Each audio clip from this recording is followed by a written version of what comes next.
My name is June Lundgren. I have always been able to see demons in their true form, and I've been able to, see the future and talk to dead people. So that's been ever since I can remember. But in 1986, I was in a motorcycle accident.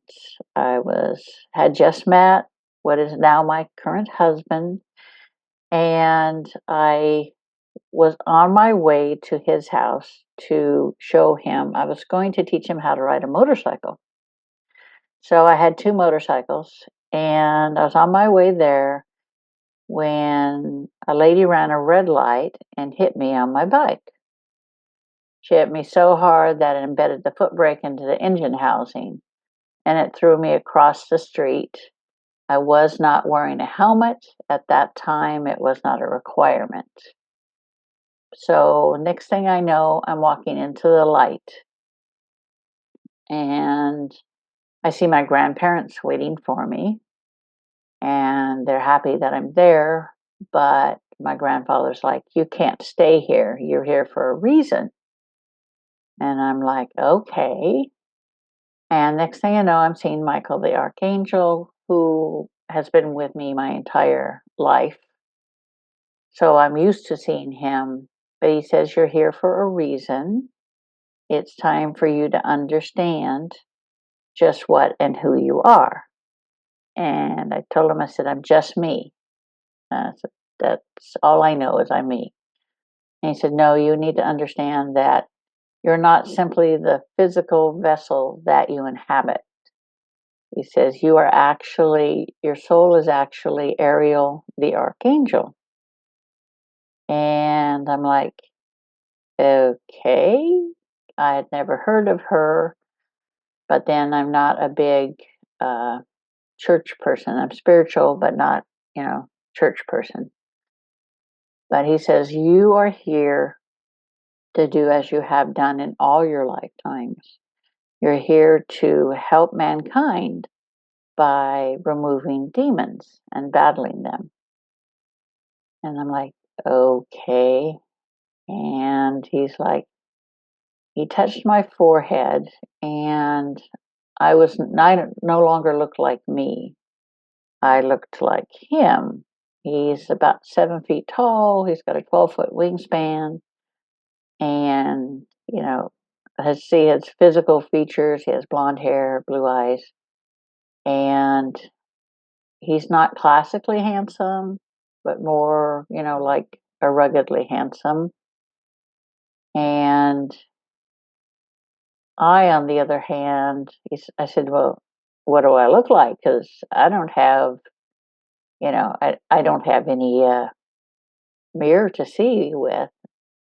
And he said, and the minute I said it, then a mirror appeared. And I looked at myself in the mirror, and I had long, dark auburn hair. My eyes were a whitish, bluish green, and I looked very fierce.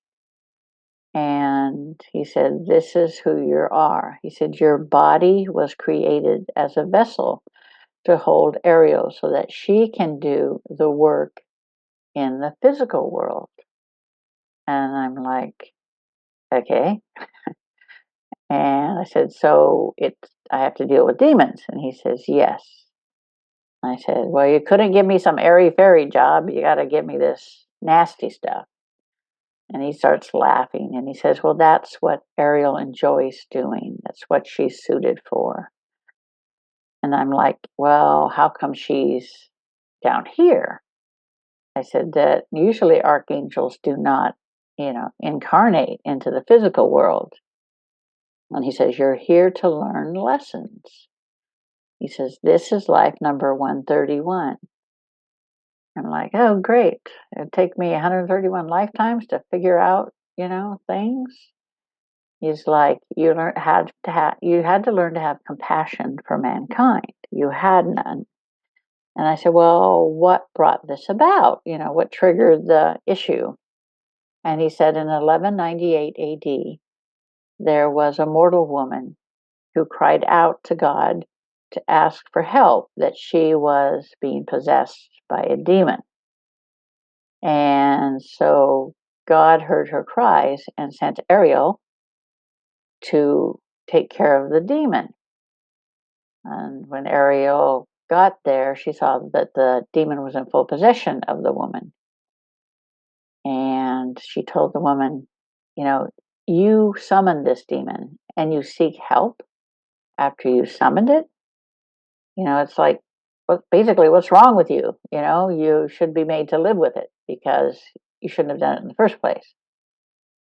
And she was mad about that God would send her to someone who was obviously, messing with satanic rituals and summoning demons.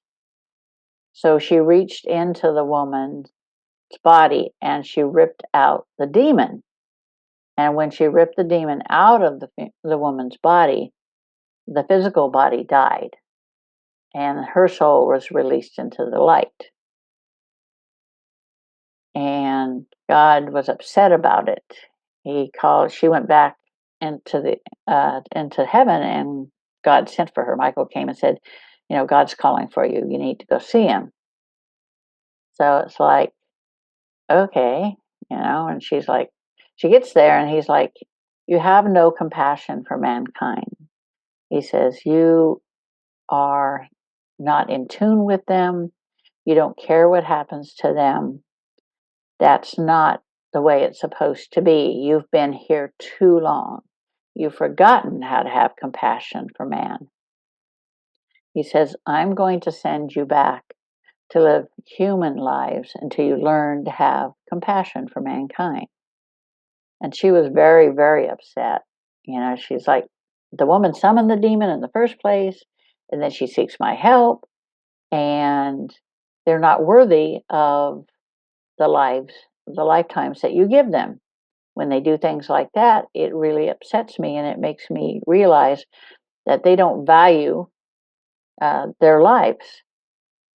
And he told her, this is not for you to decide. You are, my number one demon slayer, but you need to learn to have compassion.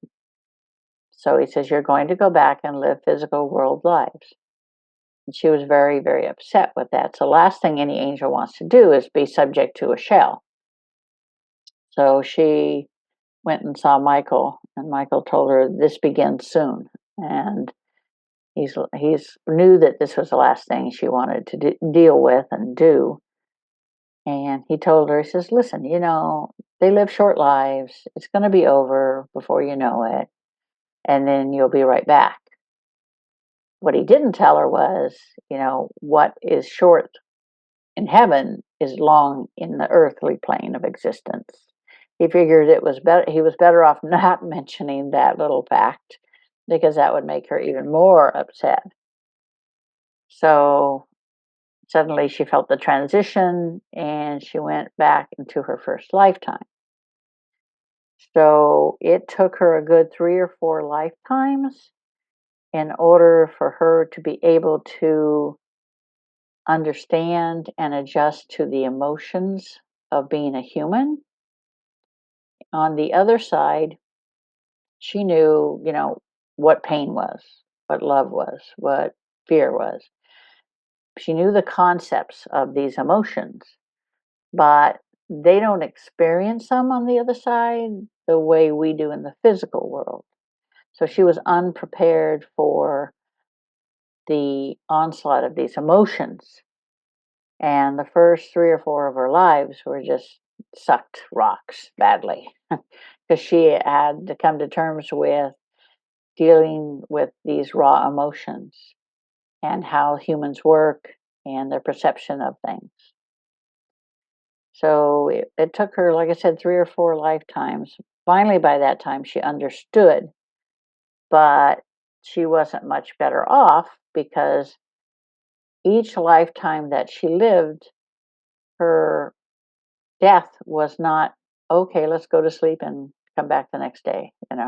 It wasn't that way. She was strangled. She was hung as a witch.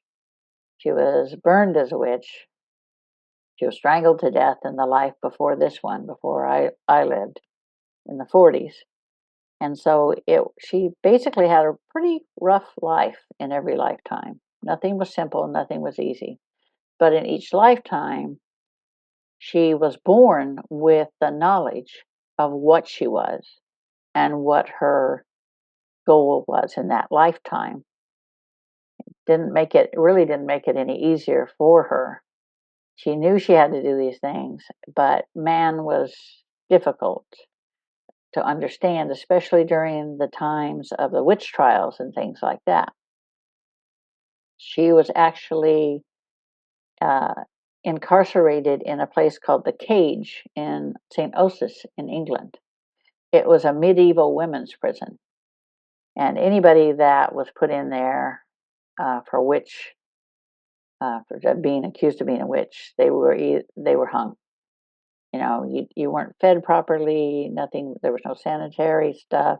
It was just, it was worst of the worst. And she was put in there. She was there for 2 years before she was hung as a witch.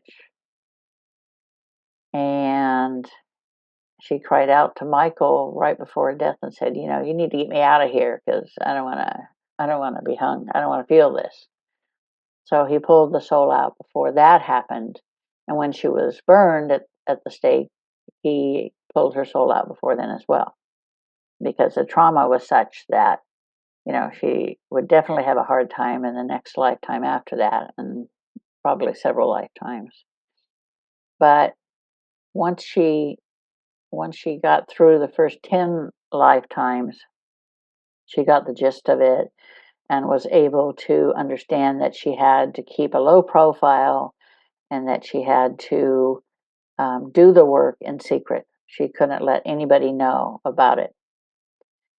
But I forgot to include that because Michael cannot come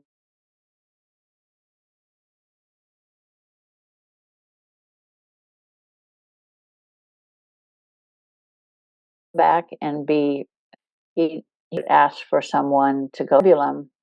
He decided that he would go down because he and Ariel and Michael were all best friends. And he says, I know you can't go down with her, so I'll go down and I'll help her. So each lifetime that she comes back, he meets her either before or after she returns to physical. And right now, Zebulon is found me back 7 years ago. So he didn't find me until 7 years ago. And the only reason he found me at that time was because he was having problems with demons attaching to him and physically assaulting him and things. So he was looking for help for like 5 or 6 years before he got any help. And he was looking online, and my name just happened to pop up out of nowhere. And so he contacted me, and we've been friends ever since. After I removed the demons, of course. But it's not an easy job. It's not one that everybody wants. And in this lifetime, I came with the knowledge that that I was different, that I could see demons in their true form. When I was about 4.5 years old, it changed how I saw demons. I used to see them as most humans do, where it's a black mass or it's a shadow person or something with horns. But at about 4.5 years old, it suddenly changed, and I saw them in their true form, and it scared me at first. And Michael was there. He says, "You don't need to be afraid." He said, "This you are seeing them through the eyes of an angel. This is how we see them." He said, "You don't. I'm going to make sure that they can't see you until you're ready." And he says, "I want you to watch them. I want you to learn how they work. I want you to see what they do." And you're 4.5, almost 5, and you figure, oh, it's a game. So that's what I did all my life. I would observe them. I would see them everywhere. I would observe them, And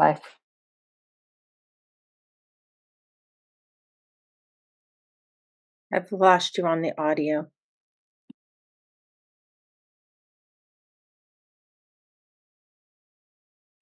Last I heard was it sounded like you were about to say my friend. know that one of the June, I'm so sorry, I lost your audio. Um, okay. last thing I heard was you were starting to say my friend. Oh, okay. Okay. Yeah. Okay.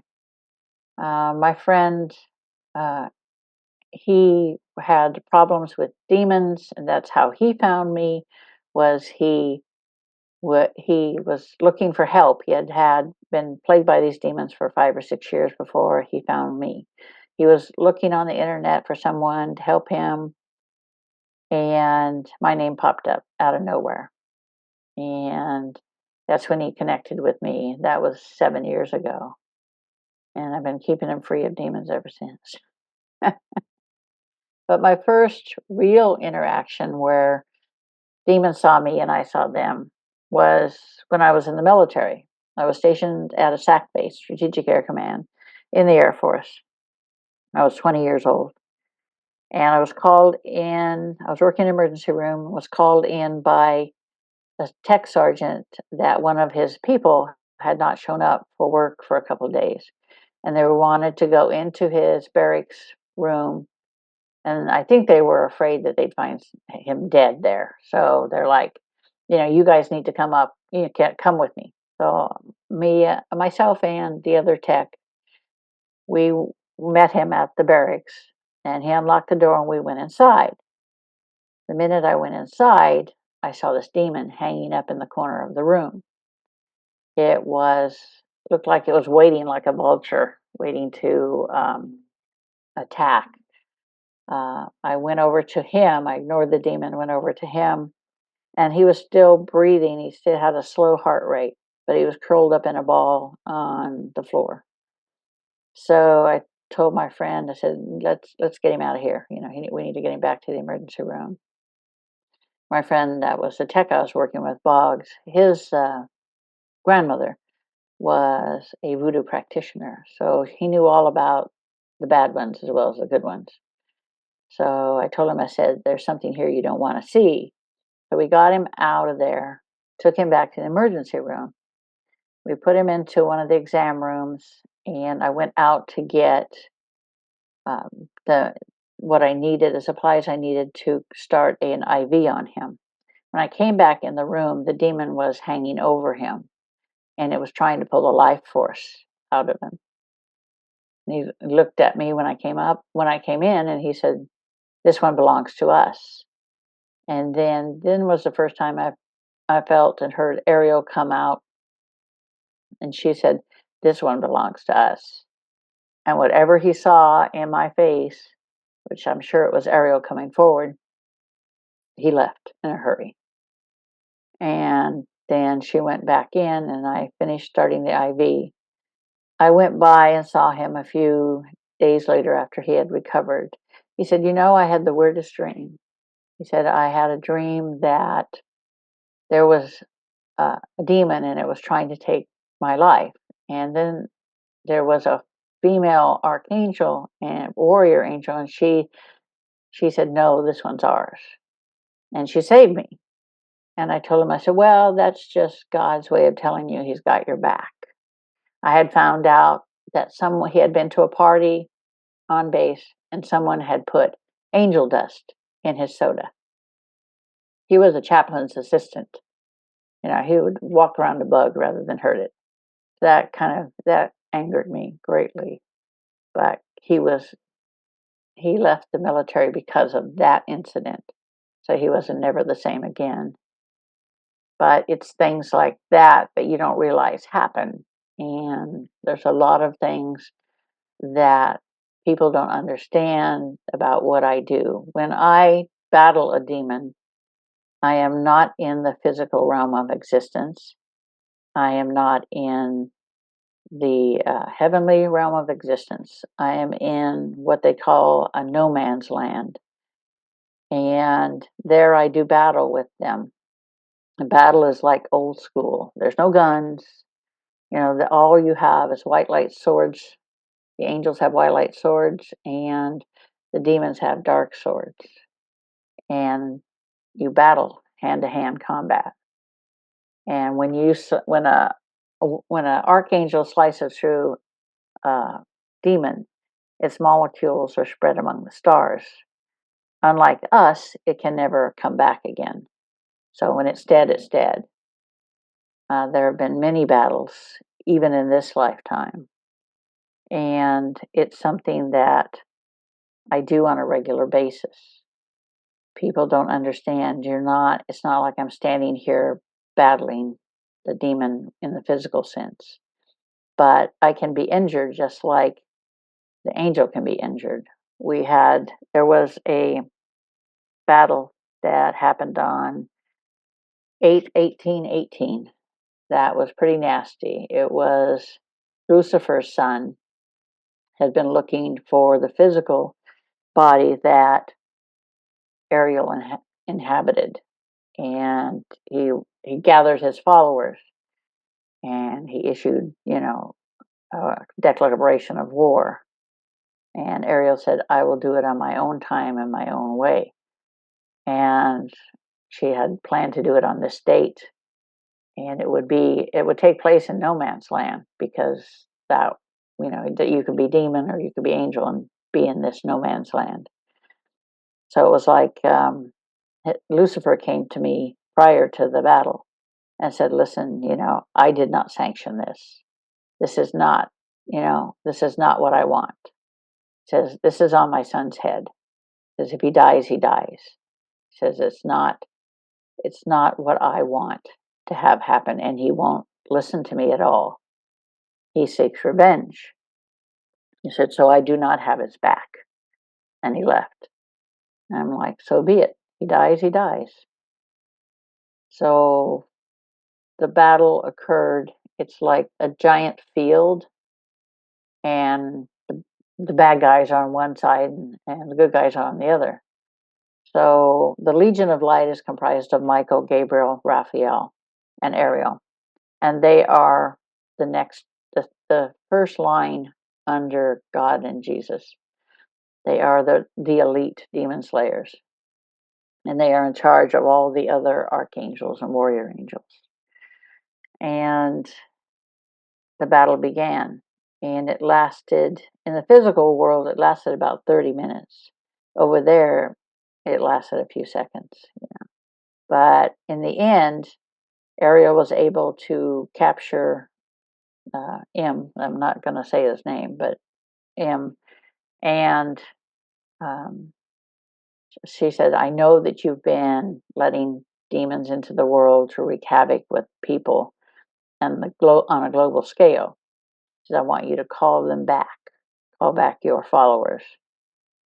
And he says, "I'm not going to." And she said, "You call them back or I'll kill you." And he's like, "You promise?" And she says, "I promise." And so he started calling them back, and she says, "I'll know if you don't call them all back." And so after a couple minutes, she saw that he was not calling them all back. And so she told him, he says, "This is your judgment, death." And he said, "You promise?" And she said, "No." She said, "I promised. I didn't say what I promised." And then she sliced his throat, and he disintegrated, and his followers left. So we killed most of them, but there were still some that were left behind. So they returned to the dark realm. It's just it's just the way it is. That's how the battles happen. People are misinformed when they think that demons can't be killed. They can. They can be killed. They can't be killed by a human, but they can be killed by an archangel. And and most people think that all demons are bad, but not all of them. There's a hierarchy in the demonic realm. Lucifer and his first and second and third in command are there. They're the top of the echelon. And then under them are the old demons. And the old demons are the wisest of the demons. They're shrewd, they're very cunning, but there's also that respect that they have for the Legion and for God and Jesus. There is that mutual respect. And then you have the lesser demons, the younger ones. I kind of liken them to hormonal teenagers. They run amok in the physical world. They're the ones you're going to find the most in the physical world because they're trying to create and cause chaos. If what they do is will they will find a victim. They work with these little guys I call them creepy crawlies. The old days they used to call them imps. And the imps are kind of like pimps. They go around and they find they find these victims. It's like, and they watch them for a while and say, yeah, this guy looks like a good one. So I'm going to tell my master. So he goes and tells the lesser demon, and the lesser demon will watch him for a while and try to figure things out. And once they decide that it's a good fit, then the lesser demon attaches itself to the individual. And that can take months, weeks, years, even before the demon decides it's a good fit and attaches. And during the time when it's stalking you, it looks for your strengths, your weaknesses, it looks for what's important to you, your children, your animals, and it categorizes all of this. It looks to see if you're easily influenced, what you want, are you craving power, money, that fame, that sort of thing. And it uses all this information to control you. And it's a step process. It doesn't happen like overnight. At first, you'll get, things will start going wrong. You start hearing sounds, things will move, you start hearing growls. Then your health declines. You may lose your job. Your financial stability goes out of control. Anybody that is your support staff, your support system, your husband, your wife, your children, friends, they all melt away because what they want to do is they want to isolate you so you have absolutely no support system. And you'll hear things that nobody else in the house can hear except for an animal. They can hear everything. But, your boyfriend or your husband, they don't hear it. They think you're losing it, and you think you're losing it. And it's a process for them. Then the next thing you know, it starts talking to you, telling you that God has forsaken you, that you're never going to escape, that they're going to kill you, or they're going to kill your children or your animals, and essentially they're brainwashing you to believe them. If your faith is strong and you can say, screw you and the horse you rode in on, then you've got a foothold. But if your faith is weak, or you're someone that doesn't believe in anything, whether it be, your God or Buddha or whatever, not even yourself, then you're just basically ending up, you're going to get screwed because these things know how to work it. They know how to work people, they know how to work it, that sort of thing. That's what they do. Hold on a second. But it's something that most people don't even think about. They look for people that have abusive, are either raised in an abusive situation or are in an abusive situation, have problems with substance abuse, people with no sense of belonging, people that need. That's why that that's why people go, join gangs and things like that because they have no sense of belonging. And all these things help them to get a foothold into the person. And it's just not cut and dry. They just don't, oh, yeah, I'm going to attach to you. Okay, here you go. It doesn't work that way. There are so many different extenuating factors. And a lot of times they will get to the adult by targeting the children or the animal. It's all about working their way so that they get your attention and that they help to, you know, make things worse for you. Your life just goes to hell in a handbasket. I've come across so many people with that issue. And a lot of people, another misconception is possession. People think that when a demon decides to possess you, that it's 24/7. But if there is one demon, that's not going to happen because they don't want to be in a shell. They don't like the restriction of it. That's what started the whole war between heaven and hell was the fact that Lucifer and his followers didn't want to have anything to do with being physical. They didn't want to be subject to disease, pain, growing old, none of that stuff. They didn't want to have anything to do with that. So why would they want it? Why would they want to be in full possession of a shell for any length of time? They don't. If there was, I was in on one case that had the worst one I've ever had with possession case. It's a woman that had 11 entities within her. And one there would always be some in her body and some leaving, coming and going all the time. So in that way, yeah, there's 24/7, but that's a rarity. It's definitely a rarity. But there's so many, like I said, there's so many factors. It's just incredible. Another myth is people think that if you send them love and light, that this will keep the demons away from you. And nothing can be farther from the truth. It's like, they just turn around and laugh at you because to them, it's nothing. It's essentially hitting you with a Nerf ball. It really doesn't do anything for them. I've watched some of these shows on TV where the person will say, well, you get some tar water or you get some brake dust and you spread it, whatever. And none of that stuff works. It's all a bunch of baloney. And sometimes they'll say, my friend that had problems for 5 years, he went through everything. Somebody told him, sleep with tobacco under your pillow. That'll keep him away. Walk backwards in a circle 3 times. Reciting the Lord's Prayer, and that will keep him away from you. Blah blah blah. But it doesn't. There's very little that works if you can. If you wear black salt.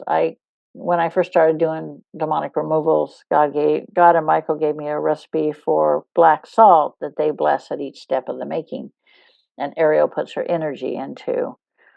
But black salt will help to keep them out of your home, or if you wear it in a necklace or keep it on your person, it heats up when it's working, and that will help to protect. The other thing is a crucifix with the image of Jesus on it. It cannot be an abstract image. It's like triangles and squares and stuff like that, or a plain cross. I mean, those will not actually, protect you. I'm sorry to say. I wish I could say, yeah, that's protecting you, but I won't. Um, those are you can put holy water and seal your home. But if you've got a demon that's already there or already attached to you, you basically have to get a hold of. If you're Catholic, you can try the Catholic Church. You can try to get a exorcist, but that could take years, literally, to happen. And then they have to have all this proof and everything. Otherwise, you're basically screwed. Or you can get someone like a deliverance minister to help you, and or a someone that does that type of thing, or even just an ordained minister will help to drive it out of your home. It won't get rid of it, but it'll drive it out. So it's really difficult. There are few people like me. I can count on one hand the amount of people that can do it like I do, and that's only because I have an archangel inside of me. If I didn't, I would have issues. It's like I've run into so many people that say they're demonologists or exorcists, and they're not. And they charge money, big money, for doing stuff like this. And that's where we differ is, when I do a removal, that's God's work. You don't charge for that because you are given the gift of being able to do it. You don't charge, but there are those out there who do, and the fake ones usually do. But if people want to make a donation, that's fine. But as far as I'm concerned, you don't charge for that sort of thing because it's freely given to you. You freely give. That's the way it is. I have had many conversations with God about what's going on in the world and the global issues that we're having and things like that. And 3 years ago, he said, listen, over the next 5 years, we're going to turn things around. We're going to, the demons have had the physical world for too long, over 500 years. He says it's time we took it back. It's time we turned it to the light it's supposed to be. So we've been working for the last 3 years. I can't tell you how many battles I do yearly, uh, finding the hiding locations of these things, these demonics in the physical world. But they affect so many people, and they don't even know it. People think, "Oh, I'm cursed, or I have a black cloud hanging over my head." I'm like, "No, you just got a demon hanging out." You know. And people ask about, as well. They ask about, well, mental illness. How can you be sure it's not a mental illness? How can you be sure of that? And I said, if I didn't have an archangel inside of me, I would probably have to give them all tests. I said, but I have a knowing, so I know what's there and what's not there. And, if I get a case and the person doesn't have any kind of negative attachment, I'll sit them down and talk to them and say, you know what? I don't find anything negative there, but, I do find that, maybe you need some counseling. I said, you have your guides and guardians who are watching over you. But, I try to encourage them to get counseling of some kind. But if there is definitely a negative attachment, I'll straight up tell them. I don't believe in not telling them because that's not right. I don't want them to think they're crazy. It's just, I get so many emails with people think you're going to say, to tell me you're going to think I'm crazy, but I'm like, no. The minute I get an email or a picture or a phone call, I know what's there. It's just the way it is. And it's always, God said, I'm going to send these people to you, so you're going to know. And I'm like, okay, where's my instruction manual? He's like, there's no instruction manual. And when I first started doing it, I said, well, I need to have a clearer indication. Sure, I can see these things, I can hear these things, but I want to know when they're coming. I want to know what's going to happen. So Michael says we need to merge your soul consciousness, which is Ariel, with your physical consciousness so that you can see through her eyes. You can see what she sees, hear what she hears, and know what she knows. And so that Michael did that. It's kind of a weird sensation. But when she comes forward, people say there are physical manifestations. And that's how they know that this is real. It's like they see wings coming out of my shoulders, and my eyes turn white, and my voice and my face changes. But those are the physical manifestations of her. I remember the first time someone told me, I always knew they looked at me weird, like, what the heck is going on with you? But never even thought about it until one lady said, when you're doing that, this is what I see. And I'm like, okay, did you know that? I'm like, no. A, I'm too busy removing the demon. B, I don't have a mirror. And C, I don't care. I just want to get the job done. Take out the demon, get her done. But it's just something that I do. I separate that from my family life because you have to. You learn the hard way that it'll take a toll on your family if you don't. So the Legion protects my family so that I don't have to worry about them because they would be targets for the dark ones, massive targets. And that's not something I want for either one of them or my animals. So I make sure that they're always protected. I have friends that also that I protect. It's just a matter of, it's just a matter of sending an angel to watch over them.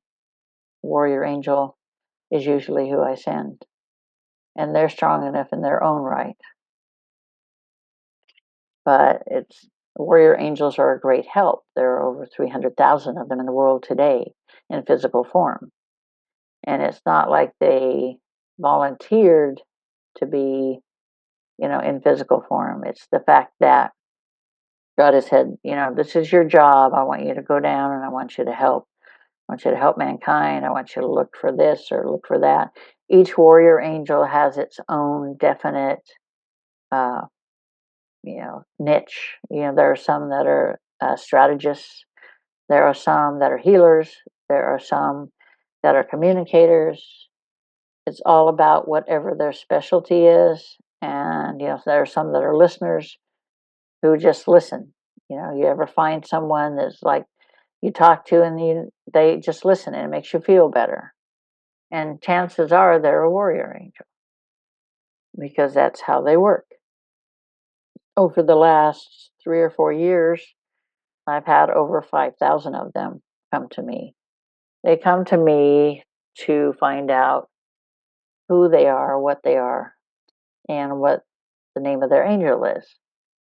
And I'll never turn them away. I always help them. But I'm in process of writing a book called The Angel Primer. It talks about all the abilities of angels in human form and how to utilize them. Because I told God one day, I said, listen, I said, like you sat us down buck naked in the middle of a battlefield with no weapons and no way to defend ourselves. And you say, here you go for it. I said, I don't think that's right. I said, we start out behind the 8 ball in the first place. And he said, well, he's never been physical, so it was hard for him to understand. But I think over the centuries he understands now. But that's why more and more warrior angels that are reincarnating have abilities and have this innate knowledge that they're something different, that they're different than other people. But they still need the validation about who and what they are. That's very important for a warrior angel to know that they are what they are. Like I said, there are 7 archangels in the world today, and that includes me. But there's only one other that does the same thing I do. The rest of them are strategists, communicators, healers, that type of thing. But each one of them can sense the demons and could kill the demons if they were so inclined to. But for the most part, they're to do their own job in this lifetime. I have a friend in Scotland who has the uh, Archangel Hanel within him, and he's a strategist. So that's what the physical body is very good at: strategizing, creating things, creating ways to do things, to complete things, to accomplish things. But I know one in France named Jacques. I know another one in the United States named Robert. I know one in Italy. I know one in Spain. It's all about networking.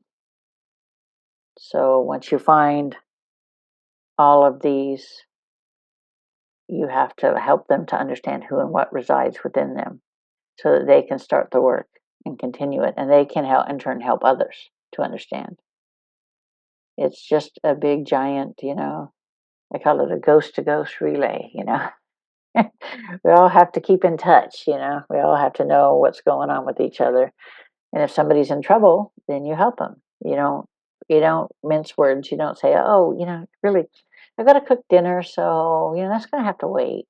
You know, I've met people who have abilities to connect with, the light, but they are afraid of connecting. They have that fear, and if you're going to do the work down here, you cannot have that fear because it negates the work. How are you going to help someone if you can channel, if you can channel, say Ezekiel or, one of the other archangels? How can you say, no, not today, honey? I'm busy, when this person is in a desperate situation. For me, it's you drop everything and you help because that's what you're supposed to do. I've never turned anybody down who needs the help. There have been times when I've done like, I did Clyde Lewis's Ground Zero back in 2017, and I got over 300 requests in the first week for help. It's like it took me a while to get through them, but because I have to work full time, but I do get through them. I do get them the help they need. It just might take me a little bit to get there.